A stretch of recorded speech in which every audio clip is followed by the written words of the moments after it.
반갑습니다. 15년 동안을 이 교회를 위해서 애쓰신 우리 하나님의 종 한기진 목사님, 정말 성실하게 눈물과 이 강단을 위해서 애쓰시는 그 수고를 하나님께서 아마 크게 축복하시라고 믿고요. 또 이 교회를 섬기시려고 얼마나 정말 쓸고 닦고 애를 쓰시고 섬기신 여러분들의 그 기도, 그 눈물과 수고가 하나님 전에 상단될 줄로 믿습니다. 예수님은 영이시거든요. 그런데 예수님이 약속을 뭐라 그러셨냐면 두세 사람이 내 이름으로 모인 그곳에 내가 거기 있겠다 이렇게 말씀하셨거든요. 그래서 제가 항상 설교 전에 말씀드리는 게 여기는 지금 두세 사람이 훨씬 넘거든요. 그러니까 영이신 예수님, 영이신 하나님은 육체가 아니고 물질이 아니기 때문에 우리가 눈으로는 볼 수가 없어요.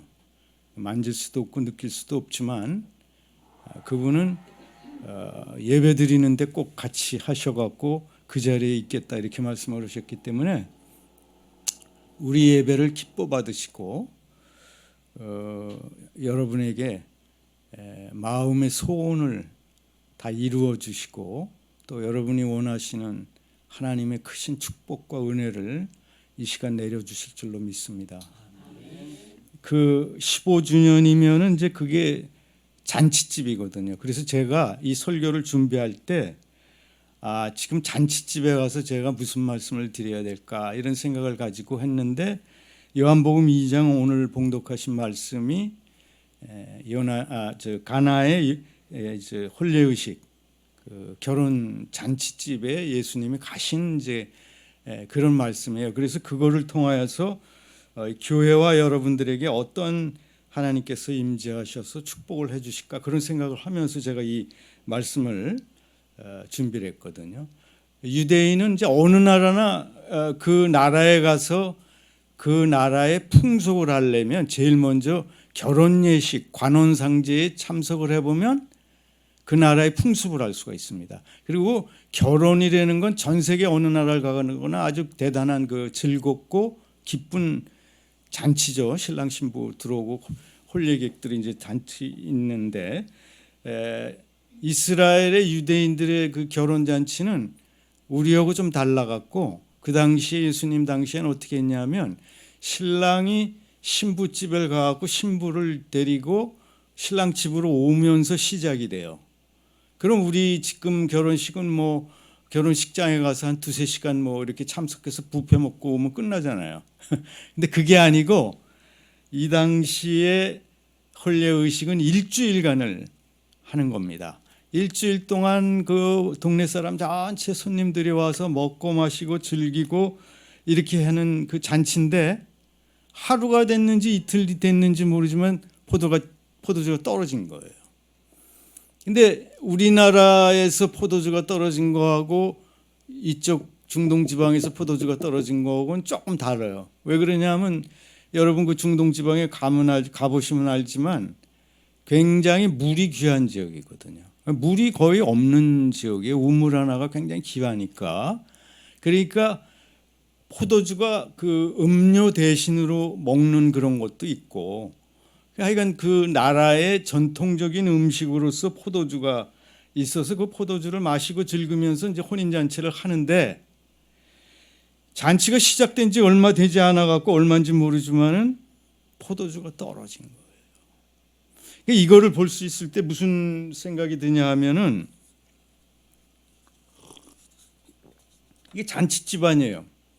굉장히 즐겁고 자식들이 결혼하는 거 아닙니까? 당사자들은 신랑 신부가 결혼한 아주 일생 동안에 제일 즐거운 그런 날인데 포도주가 떨어진 거예요. 무슨 말씀을 드리려고 그러냐면 우리 살아가는 그 인생이 우리가 아무리 계획을 하고 애를 쓰고 노력을 해도 우리 생각대로 뜻대로 되는 건 아니다. 우리가 원하는 대로만 흘러가는 게 아니다. 갑자기 뜻하지 않은 일이 닥치게 된다. 그래서 먹구름이 몰려오고 비바람이 치면서 광풍에 휩싸이게 돼서 이거 어떻게 된 거야? 이런 부닥친 경험들을 성도 여러분들은 그동안 살아오면서 여러 번 겪었을 겁니다. 하나님께서는 왜 그런 고난과 뜻하지 않은 일을 주시느냐? 인간의 한계를 알게 하려고 그러는 거거든요. 네 마음대로 세상이 돌아가는 게 아니고 네 인생이 네가 생각하는 대로 돌아가는 게 절대로 아니다. 인간에겐 시간과 공간과 자원의 연약함이 있어요. 제한이 있어요. 제가 시간을 과거나 미래를 동시에 살 수가 없거든요. 제가 여기 있으면서 미국에 동시에 살 수가 없거든요. 제가 예배드리면서 아이들과 같이 있을 수가 없지 않습니까? 그런 제약과 부족함과 한계를 알아야 되는 거예요. 내일은 하나님께 속했다. 그러니 너희들은 내일 일을 걱정하지도 말고 근심하지도 말고 오늘 나를 섬겨라. 이게 예수님의 말씀이거든요. 하나님의 말씀이에요. 나만을 의지해라. 그런 말씀이시거든요. 너 스스로 살라 그러는 게 그게 아담의 최초의 선악과를 따먹은 그 범죄와 똑같은 거라는 거거든요. 나를 의지해야지 너 스스로 살겠다 그랬을 때 너에게 어려운 광풍이 몰아치기 시작한다. 아무리 잘 나가는 인생에도 마찬가지라는 거예요. 그런데 이런 일이 있을 때 사람들은 우왕좌왕하고 걱정, 근심, 염려하고 좌절하고 절망하는데 예수님의 어머니인 마리아는 어떻게 하냐 보면은 바로 포도주가 떨어졌다. 그러니까 그 문제를 예수님께 바로 가져가는 거예요. 제가 시간이 있으면 이 예수님의 어머니 마리아가 천사가 와서 성령으로 하나님의 아들을 잉태할 것이다라고 얘기했기 때문에 마리아는 자기 몸을 도구로 하나님께 바쳤을 뿐이거든요. 그렇지만 자기 자식이지만 마리아는 하나님의 아들이라고 그 말을 천사가 해준 말을 계속 생각했다. 마음에 두었다. 이렇게 생각하거든요. 예수님께 문제가 생겼는데 달려가서 얘기하는 건 왜 그래요?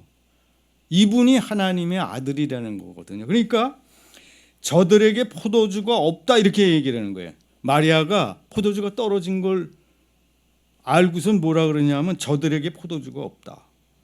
혼자서 끙끙거리고 걱정하고 염려하지 않고 문제를 바로 예수님께 가져간다. 예수님이라면 이 문제를 해결하실 수 있다. 그러한 믿음을 가지고 확신을 가지고 예수님께 간다는 거예요. 살면서 우리에게 부닥치는 수많은 문제들이 있잖아요. 하루에도 여러 가지 문제들이 있거든요. 그런 문제들이 부닥칠 때 혼자 끙끙 앓는 게 보통의 사람들이에요. 특별히 신앙이 없는 사람들은 자기 스스로 해결해 보려고 아주 노력을 많이 해요. 그렇지만 인간이 해결할 수 없는 문제가 많거든요. 근데 마리아는 어떻게 했냐? 하인들을 불러갖고 이 말이 기도원에 이렇게 간판처럼 붙여놨더라고요. 갈멜산 기도원에. 뭐라 그러냐면 예수님이 너희에게 무슨 말씀을 하시든지 그대로 하라. 너희에게 무슨 말씀을 하시든지 그대로 하라. 이루어진다는 확신을 가지고 하인들한테 얘기하는 거예요. 이 기도하는 사람들에게 가져야 될 그 확신의 이 자세를 말하는 거거든요. 여러분들은 수없이 기도해요. 아침에 일어나서 잘 때까지 기도하거든요. 근데 많은 사람들의 기도를 들어보면 저도 그래요. 저도 습관적으로 기도하다 보면 빈말을 하거나 중언부언하거나 주문처럼 하거나 한 얘기를 또 하거나 아무 생각 없이 하거나 꼭 된다는 생각이 없이 그냥 하는 거예요. 이루어졌으면 좋겠다? 뭐 요 정도 생각하고 기도를 하는 거예요. 100% 이루어진다는 그러한 기대와 확신을 가지고 감사합니다. 그렇게 이루어 주셨으니 감사합니다. 미리 감사하면서 기뻐하면서 기도하는 그런 아주 굳은 믿음을 가진 사람은 상당히 보기가 힘들거든요. 근데 마리아는 지금 뭐냐면 무슨 말씀을 하든지 상관하지 말고 그대로 해라. 우리가 지금 기도하면은요, 누구에게 기도하느냐가 중요한 거거든요. 부처님에게 기도하는 사람들이 있거든요. 또 옛날에 저희 어머니 아버님 그 조상들은요, 아침에 성황당이라 그래서 나무 밑에 가서 정화수 이 깨끗한 물 떠놓고 거기 가서 막 자기 잘 되라고 기도하거든요. 입시철 되면 자식 대학 들어가게 해달라고 그 신문에 하는 거 보면 막 그 108 그 뭐 이 엎드려서 절을 하면서 제사하고 그러거든요. 누구한테 기도를 하느냐? 내가 기도를 하는데 기독교인이 기도하는데 누구한테 기도하느냐? 허공에다 대고 기도하느냐? 이름을 모르는 신한테 기도하느냐? 절대자한테 그냥 기도하느냐? 그게 아니라 누구한테 기도하느냐가 중요한데 우리가 기도하는 그 분은 누구냐면 빵 하나로 빵 5개로 5,000명 10,000명을 먹이신 분, 각색 병자를 치료해 주신 분, 귀신을 내쫓 주신 분, 죽은 자를 살리신 분. 그러니까 내가 드리는 이 기도를, 이 문제를 예수님은 틀림없이 해결해 줄 수 있는 능력도 있고 선하심과 자비하심이 있고 사랑이 있으신 분이다. 이 마음을 확신을 가지고 기도하는 게 필요하다는 거예요. 예수님이 뭐라 그러면 오죽 답답하면 뭐라 그러시냐면 하나님을 믿으니 또 나를 믿어라. 나는 하나님과 하나다. 이렇게 말씀을 하시거든요. 그러니까 예수님이 뭐예요? 이 말씀은 뭐냐면 제발 나 좀 믿어라. 제발 나를 믿어라. 그렇게 따라다니면서 제자들도 어려운 일이 오면은 그냥 예수님을 안 믿는 거예요. 귀신을 내쫓으라면 못 쫓아. 무슨 일을 하라면 못. 베드로가 물 바깥에 나오면 푹 빠져. 우리의 믿음은 그렇게 연약하다는 거예요. 위기가 오고 환난이 오고 고난이 오고 역경이 오고 내가 감당할 수 없는 시험이 오고 그러면 금방 절망하는 거예요. 금방 빠져버리는 거예요. 그러니까 예수님은 뭐냐? 제발 나를 믿어라. 내가 하나님이다. 하나님의 아들이다. 내가 우주 만물을 창조하고 주관하고 운행하는 사람이다. 생명을 내가 만들었다. 너희에게 줬다. 그래도 못 믿겠냐? 그 사람들보다 그것들보다 내가 크다. 너희 안에 있는 이가 세상에 있는 자보다 크다. 그 말씀을 하시는 거거든요. 그거를 제발 좀 믿어달라는 거예요. 그러면 제가 이렇게 말씀드리는 거는 목사니까 그렇게 말씀드리는 거냐?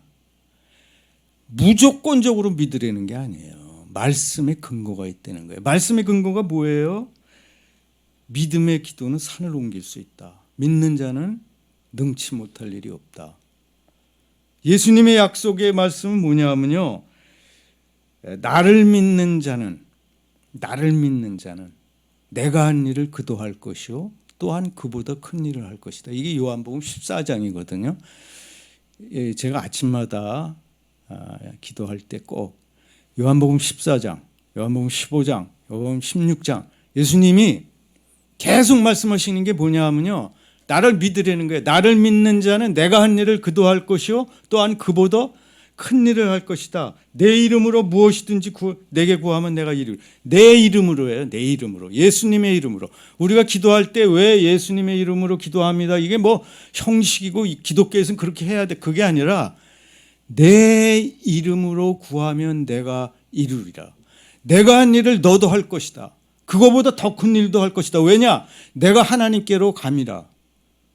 14장에. 15장은 포도나무와 가지 이거에 비유거든요. 너희가 내 안에, 내 말이 너희 안에 있으면 무엇이든지 너희가 구하는 대로 내가 이루어지겠다. 16장에 또 뭐라고 말씀하시냐면 기도하고 구한 것은 다 받은 줄로 믿으라. 지금까지는 너희가 내 이름으로 구하지 아니었으나 예수님 살아계시기 전까지 구약 시대까지는 내 이름으로 구하지 않았지만 지금서부터는 내 이름으로 구하라. 그리하면 너희가 받으리니 뭐라 그러셨냐면 너희 기쁨이 충만하리라. 나를 믿는 자는 내 이름으로 마가복음 16장 17, 18, 19, 20절에 내 이름으로 귀신도 내쫓아놓고 무슨 독을 마실지라도 해를 당하지 않고 병든 자에게 손을 얹었죠. 병이 나으리라.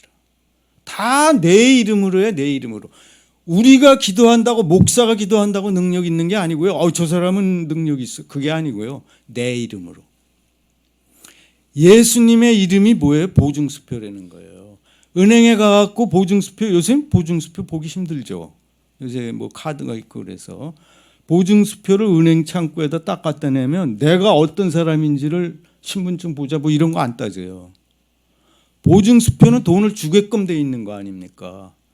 예수님의 이름은 창고에, 하나님 창고에 있는 걸 그대로 내준다는 거예요. 그렇게 약속한 말씀에 근거해서 제가 말씀드리는 거지, 무대뽀로 믿으세요 뭐 예수님 말씀, 예수님이 이렇게 말씀하셨어요. 고린도후서 1장 20절에 뭐냐면 하나님의 모든 약속은 예수 그리스도 안에서 예가 된대요. 예스가 된대.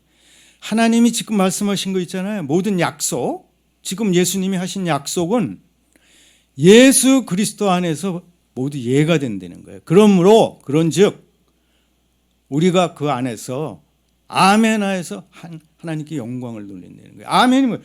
그렇습니다. 그렇게 됩니다. 믿습니다. 할렐루야. 그런 얘기거든요. 고린도후서 1장 20절에 사도 바울이 예수님 안에서 약속하신 모든 건 예가 됩니다. 이 지시를 받은 하인들이 정결 예식에 사용하려고 문 앞에 들어오면 손 씻고 뭐 이렇게 그 사막지대라 먼지가 많거든요. 씻고 음식을 먹으라고 물 항아리, 큰 항아리 6개를, 물통 한 3통 들어가는 큰 항아리 6개를 있는데 뭐라 그러시냐면 예수님이 항아리에 물을 채워라. 예수님은 말씀하시는 게요, 저희들이 기도하거나 생활할 때 신학자처럼 목사님들처럼 어렵게 얘기를 하질 않아요. 초등학생도 알아듣게 항아리에 물 채워라. 예? 그 다음에 물을 채웠더니 또 뭐라 그러냐면 떠서 연회장에 갖다 줘라. 손님들에게 갖다 줘라. 예수님의 명령은 굉장히 단순해요. 그랬더니 하인들이 저 같으면은 아니 그 항아리에다 물을 채우란 말이에요? 지금 포도주가 떨어졌는데 왜 물을 채우라 그러세요? 그리고 아니 포도주를 떨어져서 포도주를 기다리는데 맹물을 갖다 주면은 그 사람들이 뭐라 그러겠어요? 지금 예수님 뭐 하시는 거예요? 이렇게 말 한마디라도 할 텐데 하인들은 한마디도 안 해요. 제가 설명을 오늘 시간이 없어서 다 못 드리고 이 얘기만 말씀을 드리고 싶은 게 뭐냐면 순종에는 3가지 요소가 있다 그래요. 저도 늘 신앙생활하면서 마음속으로 늘 새기는 게 뭐냐면 하나님의 음성이 들렸을 때 즉시 들으면 딱 가서 하는 거예요. 이 하인들처럼. 근데 우리는 어떻게 해요?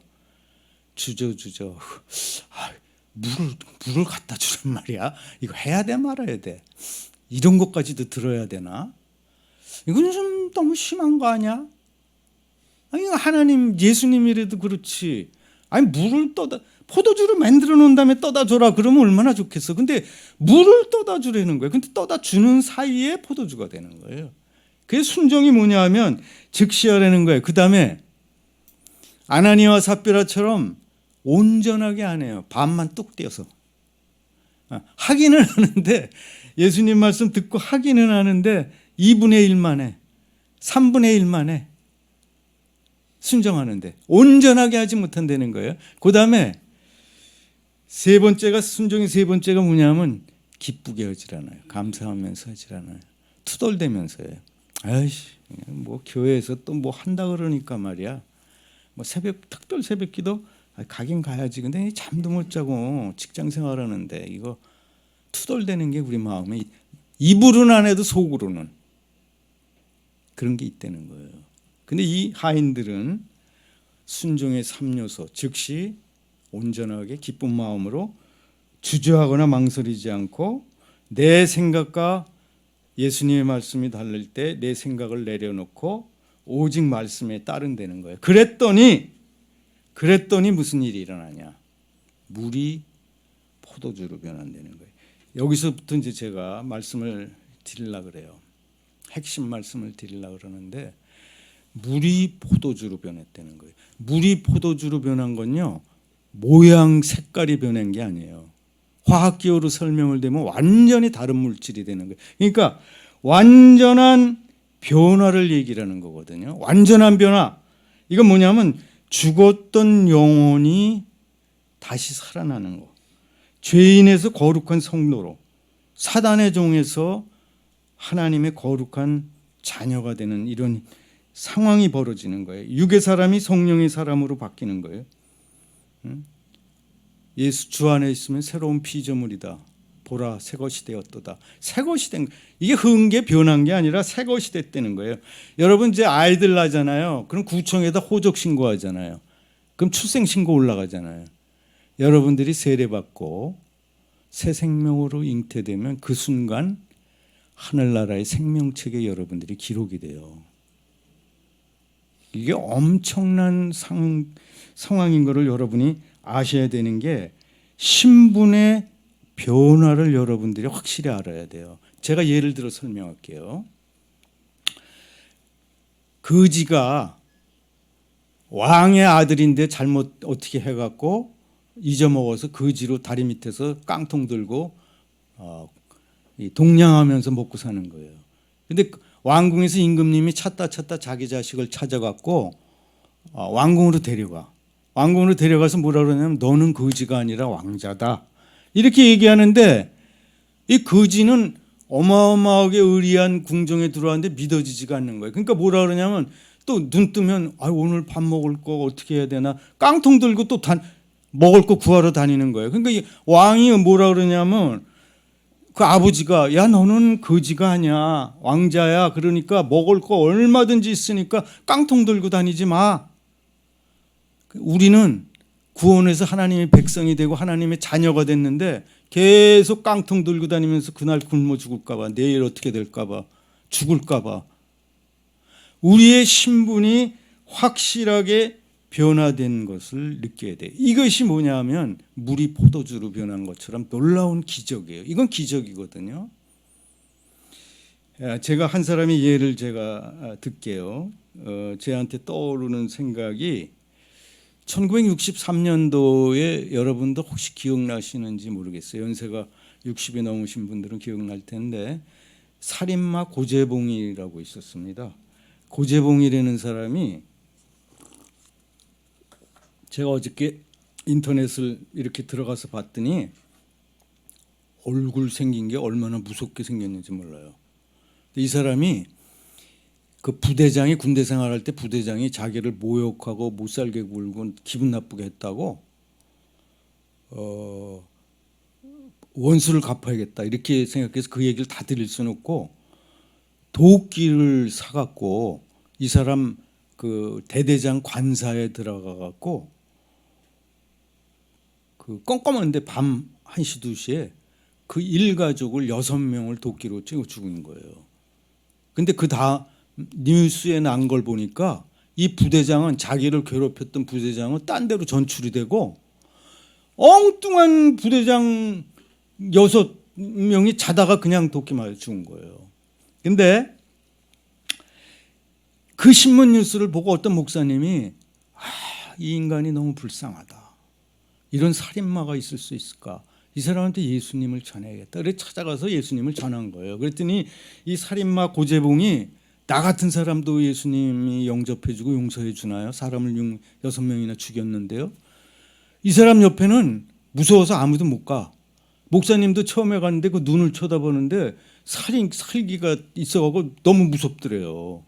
그런데 그러니까 예수님을 계속해서 증거해서 이 사람이 세례를 받고 나서 성경을 5번을 감옥에서 읽었는데 성령 세례를 받은 거예요. 그러더니 이 사람이 1964년 3월 달에 사형 집행했는데 사형 판결을 받고 3개월 만에 사형 집행을 받았으니까 굉장히 짧은 시간 내에 사형을 집행받았거든요. 그 3개월 동안에 이 사람이 일어난 변화는 설명이 도저히 안 돼요. 모든 사람이 저 인간이 어떻게 저렇게 될 수 있을까? 방에서 맨날 그 같은 깜방에 있는 사람들하고 예배를 드리고 만나는 사람마다 전도를 하고 그래갖고 2,000명이 있는 그 교도소에 1,800명을 이 사람이 세례받은 거예요. 3개월 동안에 전도를 해갖고 사형수가 전하니까 이거는 뭐 다른 사람 목사님이 가서 전하는 거하고 이건 차원이 다른 거예요. 근데 이 사람 사형 집행하는 날 전방이라는 게 사형 집행한다는 것을 의미한대요. 사형수 고재봉 딱 그렇게 부르니까 그러니까 전방 사형 집행하러 가는 거예요.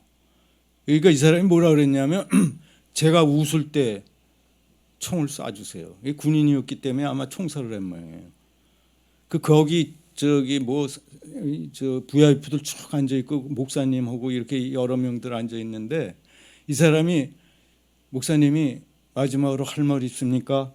이렇게 얘기하니까 요한복음 3장 16절을 큰 소리로 하고 하늘 가는 밝은 길을 그걸 부르고 제가 웃을 때 총을 쏴주세요.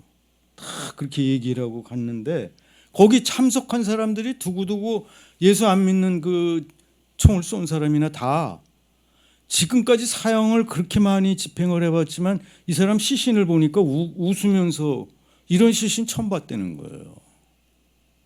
이거는 설명을 이 사람이 이 말한 거를 갖다가 장로님이 받아 써갖고 책을 냈는데 책 제목이 내가 일찍 예수를 알았더라면 살인을 하지 않았을 것이다. 맞는 얘기죠. 예수님 믿는 사람이 살인할 수가 있겠어요? 예수는 안 믿으면 우리는 마음속으로 미움 때문에 살인을 하는 거예요. 살인 행위만 안 하지 마음으로는 미움으로는 증오로는 살인을 하고 있다고요. 우리가 예수님을 이렇게 만나면은 고재봉처럼 물이 포도주로 되는 것처럼 하나님의 은혜가 임하기 시작하잖아요. 그럼 좌절과 미움과 분노와 절망이 말이죠. 하나님의 사랑받는 내가 존재구나. 하나님이 날 사랑하시는구나. 요한복음 3장 16절을 자기가 깨닫게 되는 거예요.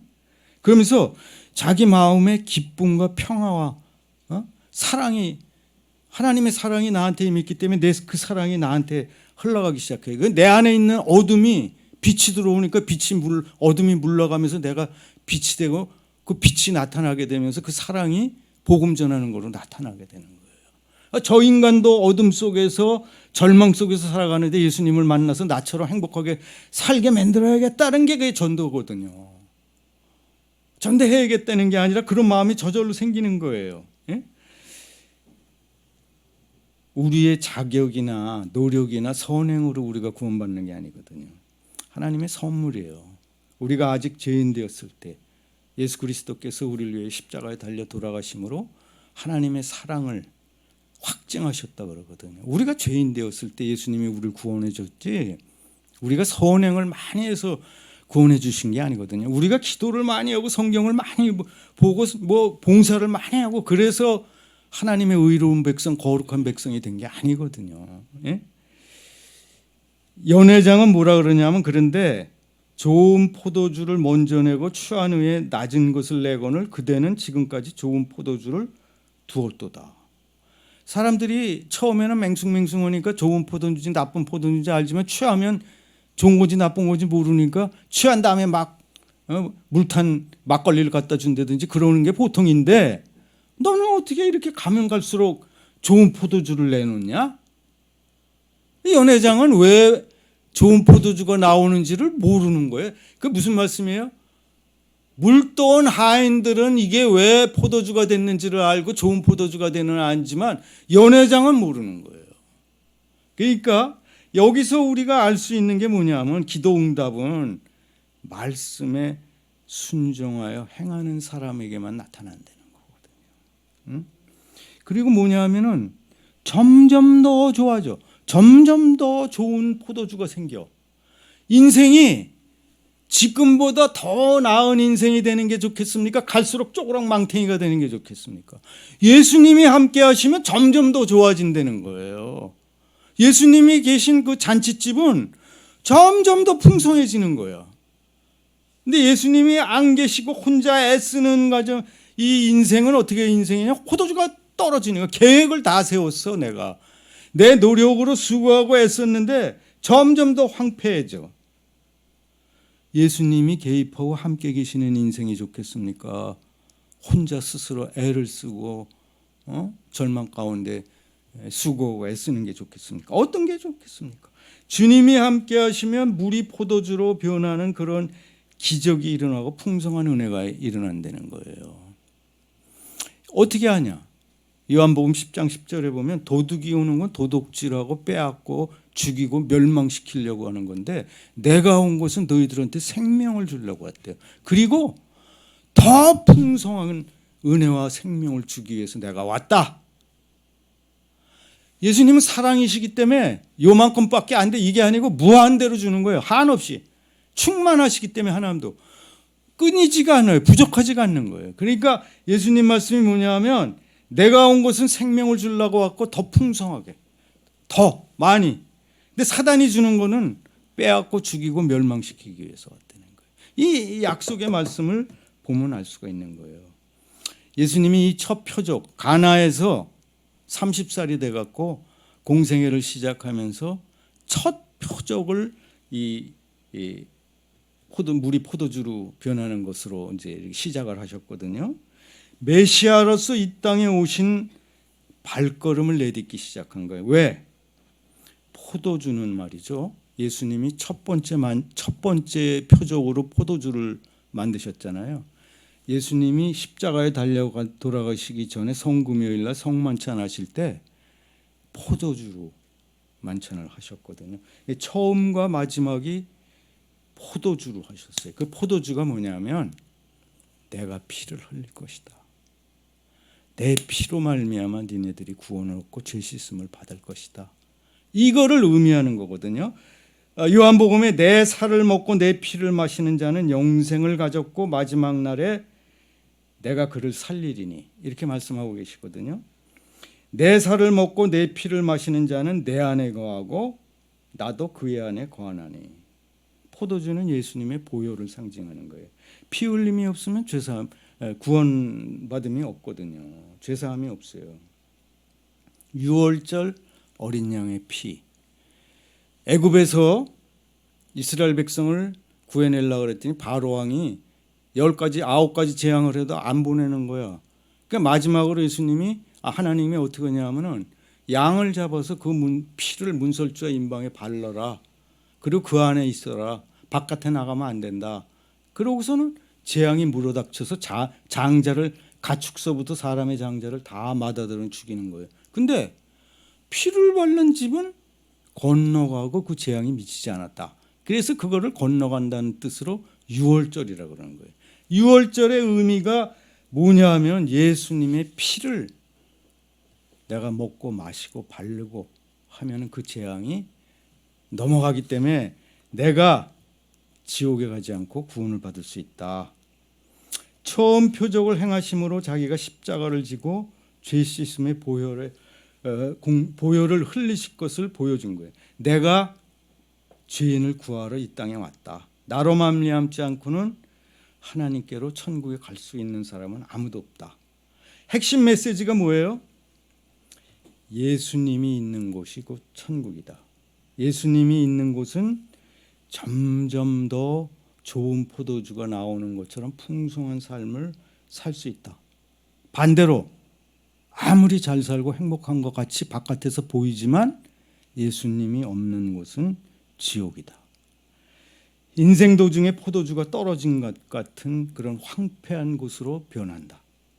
예수님이 생명이에요. 예수님이 없으면 생명이 없기 때문에 죽은 거예요. 어둠이고 지옥이고 절망이에요. 예수님은 우리의 선한 목자이시기 때문에 우리는 예수님이 기르시는 양이에요. 부족함이 없으리로다. 시편 23편에 그가 먹이시고 입히시고 돌보셔요. 그래서 포도주가 떨어져도 잘 들으세요. 포도주가 떨어져요. 예수님이 그 자리에 계신데 포도주 떨어집니다. 네?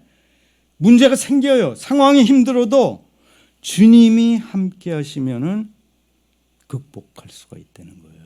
포도주가 안 떨어진다는 얘기, 그거를 교회 다니는 사람이 자꾸 착각을 하는 거예요. 문제가 예수님 믿고 교회 다니면 문제 안 생겨. 문제 생깁니다. 왜요? 사단이 있기 때문에 생기는 거예요. 근데 예수님이 그 자리에 함께 하시면 어떻게 해요? 내가 문제를 해결할 수 있다는 거예요. 예수님이 주시는 힘으로 극복할 수 있다는 거예요. 감당할 수 있다는 거예요. 응? 내게 능력 주시는 자 안에서 내가 모든 것을 감당할 수 있다. 해결할 수 있다. 모든 것을 할 수 있다. 이렇게 얘기하거든요. 로마서 8장 28절은 뭐예요? 주님을 사랑하는 자에게는 모든 것이 선을 이룬다는 거거든요. 하나님의 뜻대로 부르심을 입은 자들, 주님을 사랑하는 자들은 모든 것이 나쁜 일이건 좋은 일이건 포도주가 떨어지든 관계가 없이 그걸 통하여서 또 좋은 일이 생겨. 힘든 일이 생기면 그걸 통해서 또 좋은 일이 생겨. 그러니까 힘든 일이 딱 왔다. 그럼 어떻게? 감사합니다. 또 뭘 주실라 그러세요? 우린 까꾸로 그렇게. 이게 또 뭘 주실라 그러나. 결론을 요약해서 제가 말씀드리려고 그러는데, 머릿속에다 제가 지금 결론을 요약한 거, 지금까지 막 길게 얘기한 거를 요약을 한번 해보세요.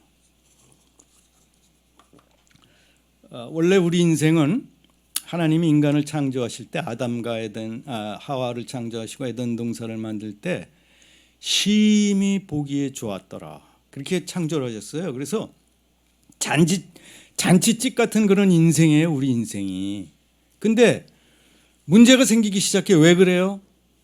우리가 하나님이 따먹지 말라는 선악과를 따먹고 우리 스스로가 하나님과 똑같이 되려고 그러다 보니까 하나님께서 이제 벌을 주시니까 죄악으로 인해서 어둠이 우리한테 들어오고 고통과 문제들이 생기기 시작한 거예요.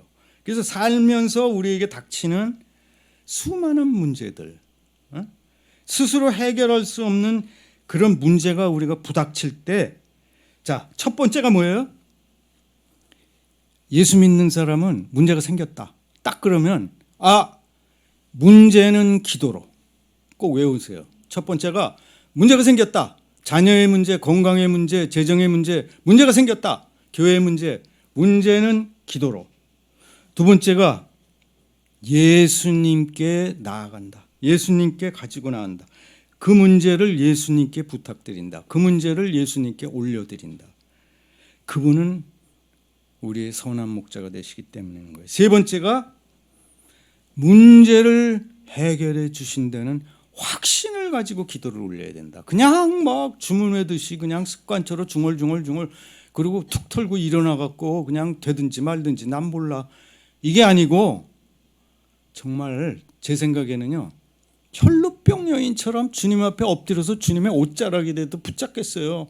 저는 뭐 보잘것없는 인생입니다. 저는 뭐 능력도 없고 은사도 없고요, 믿음도 뭐 그렇게 좋지도 않고 그냥 주님의 옷자락을 붙잡습니다. 억울한 과부처럼 말이에요.